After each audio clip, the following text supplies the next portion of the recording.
Bonjour à tous.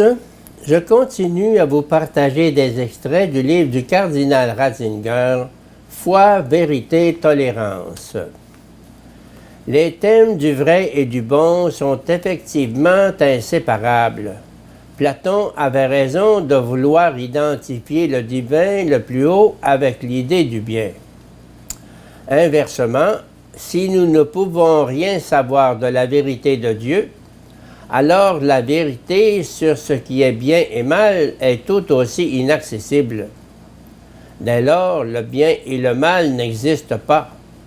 Ne subsiste que la prise en compte des conséquences. Le calcul remplace l'éthique.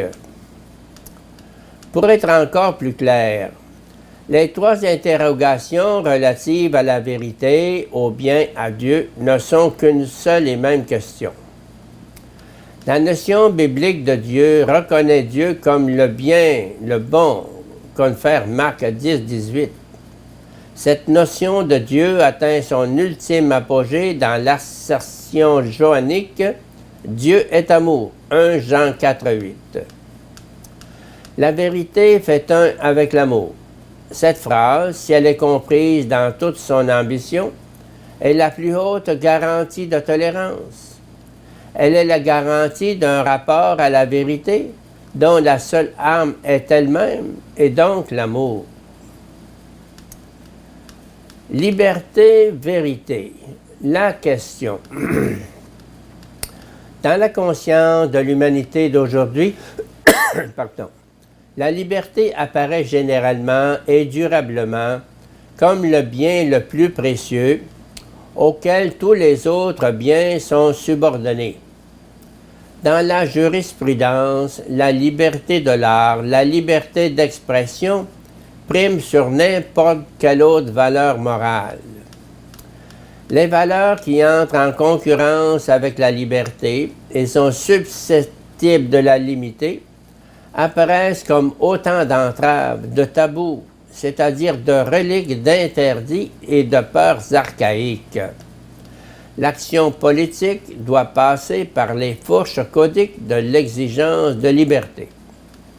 Pour sa part, la religion peut s'affirmer dans la mesure où elle représente une force libératrice pour l'homme et l'humanité. Dans l'échelle des valeurs déterminantes pour l'homme et la dignité de son existence, la liberté apparaît comme la valeur fondamentale et le droit de l'homme par excellence. En revanche, la notion de vérité est appréhendée avec une certaine défiance.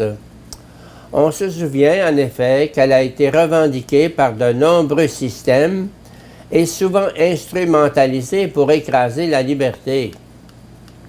S'ajoute à cela le scepticisme nourri par la science vis-à-vis de tout ce qui n'est pas explicable et démontrable. Tout cela semble finalement être laissé à une appréciation subjective qui ne saurait revendiquer une validité collective. La position moderne à l'égard de la liberté se trouve le mieux exprimée dans la formule de Pilate « Qu'est-ce que la vérité ?» Celui qui affirme pouvoir joindre l'acte à la parole pour défendre la vérité doit s'attendre à être taxé de rêveur ou de fanatique. Qu'est-ce que la liberté? Je crois que le contenu généralement associé à cette aspiration à la liberté est parfaitement restitué dans les mots dont Karl Marx s'est servi pour exprimer son rêve de liberté. L'état de la future société communiste permettra de faire ceci aujourd'hui et cela le lendemain, de chasser le matin, de pêcher l'après-midi, de faire de l'élevage le soir et d'exercer ma critique après le repas comme bon me semble. C'est précisément ainsi que le sens commun perçoit spontanément la liberté, comme le droit et la possibilité de faire tout ce dont nous avons envie et de ne pas devoir faire ce dont nous n'avons pas envie.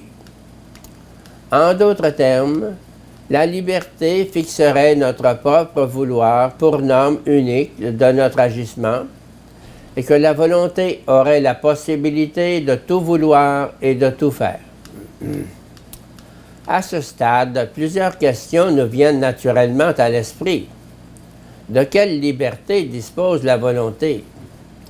La volonté est-elle rationnelle?